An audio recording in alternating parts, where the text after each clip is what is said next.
திமுக அரசோட தவறுகளை, அவலங்களை, மக்கள் விரோத செயல்பாடுகளை எதிர்க்கட்சியான அதிமுக மக்கள் மத்தியில எடுத்து சொல்லிட்டு வர்றாங்க.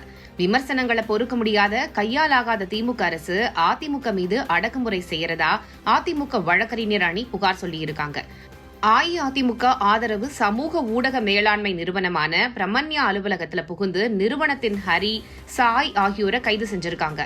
அலுவலகத்திற்குள்ள அன்யூனிஃபார்ம்ல புகுந்து எந்த காரணமும் சொல்லாம கைதா, கடத்தலான்னு கூட தெரியாத அளவுக்கு ஸ்டாலின் மாடல் திமுக அரசின் ஏவல் துறை கட்டவிழ்த்துள்ள அராஜக போக்கு கடும் கண்டனத்திற்கு உரியதுன்னு அஇஅதிமுக ஐடி விங் கண்டனம் தெரிவிச்சிருக்காங்க. இது பச்சையான கோழைத்தனம். இதற்கு காவல்துறையும் அதற்கு பொறுப்பான பொம்மை முதல்வரும் வெட்கப்பட வேணும்னு சொல்லி இருக்கு அஇஅதிமுக ஐடி விங்.